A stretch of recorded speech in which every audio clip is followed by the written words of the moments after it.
Alam mo yung feeling na parang ang daming sabay-sabay? Gastos dito, trabaho doon, deadlines, responsibilities, tapos may mga plano ka pang nauudlot. Pero, sa gitna ng lahat, I hold on to this.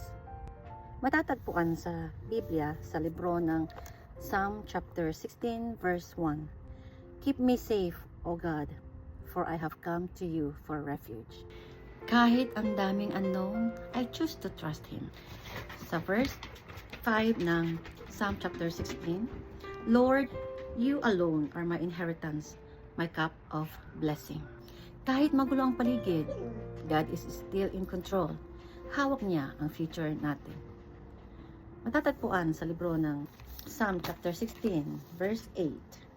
I know the Lord is always with me. I will not be shaken, for He is right beside me. Kaya kahit may bagyo sa buhay, steady lang. God is near. And here's the best part. Sa libro ng Psalm chapter 16, verse 11.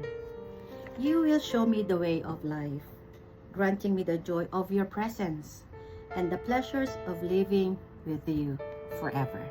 Hindi man perfect ang lahat, but with Him, my peace, my joy, my purpose.